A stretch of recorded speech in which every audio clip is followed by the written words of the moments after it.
But without further ado, we've got a Nottingham Forest fan to tell us much more about Djed Spence. His name is Des Oldham, comes from the channel Mr. Door. So let's see what he has to say about Djed Spence. Des, how are you, my friend? I'm good, thank you. How are you guys? Happy with your signing? Yeah, I mean, I'm hoping that you can make me happier about the signing, but yeah, I am fairly happy about it. I mean, he had an exceptional season for you last year, didn't he? Yeah, it was absolutely brilliant. He kind of came in with little expectation. Not quite sure what we was getting coming from Middlesbrough, and we were struggling in that position. Chris Shooting was struggling as a manager. The team was struggling, full stop. Spence come in, he was like a breath of fresh air. Didn't really know what to expect from him, whether he was pacey, whether he was quick, whether he was tricky, but he brought all these different attributes and a lot of enthusiasm to the team, built up a relationship with Brennan Johnson, and became absolutely frightening at times during the season. The Championship feared him like we'd seen no other. And when they played Premiership opposition in the FA Cup, Leicester, Arsenal, Liverpool, they played really, really well. Proved to be real assets and match winners in those games, particularly the Arsenal and the Leicester game. So I think Tottenham have got a real asset and somebody to work with. Whilst he is still a little bit raw, there's an opportunity to work with a player and really create something quite special. Tell me about last season, about his consistency, because obviously he did get, and I can gather, a couple of Player of the Month awards in the Championship.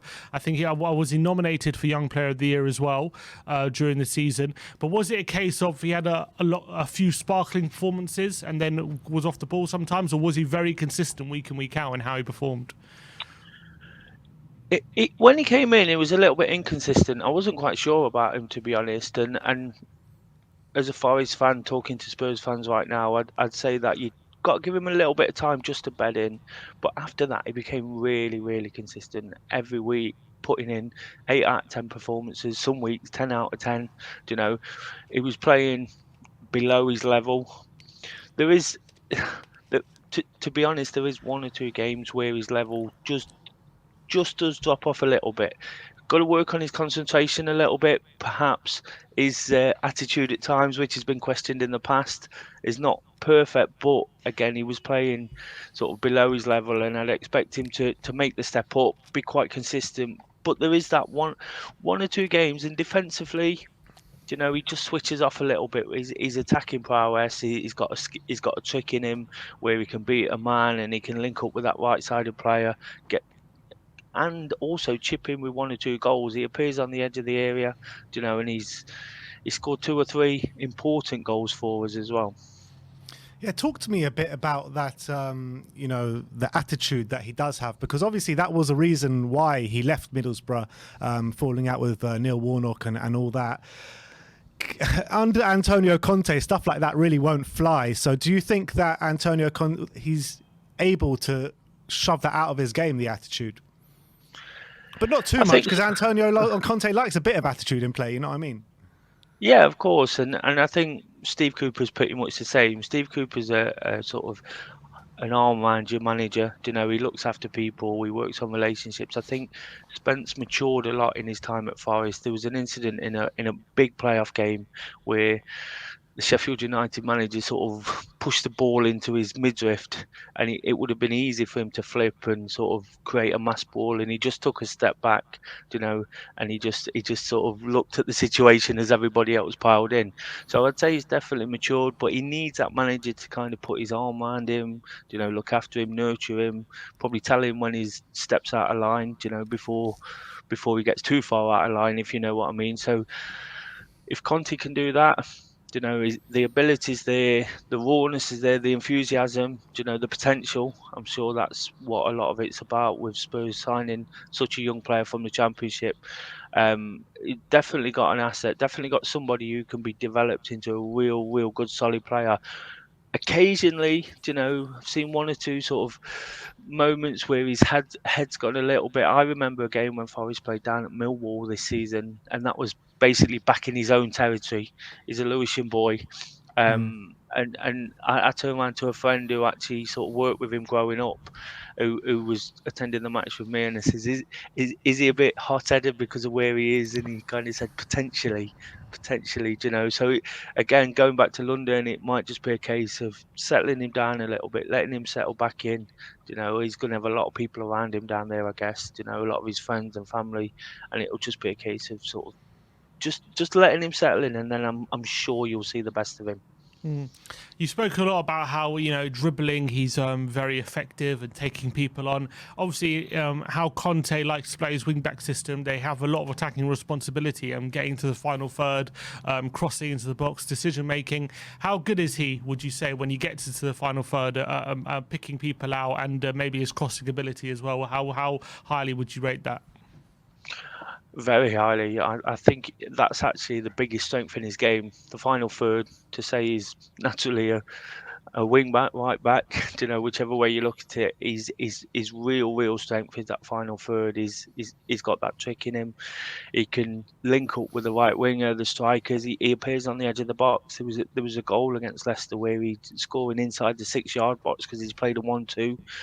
So that side of it is really strong. The only questions I do have about Djed Spence is sort of defensively. He can find himself sort of caught upfield when he is required to sort of trap back, and sometimes for as much pace as he's got, he can't get back because he's been found offside. Which is not a bad thing. That's the modern game. That's what the Premier League demands these days. So I think the way he links up with the attacking players, especially, is a real strength.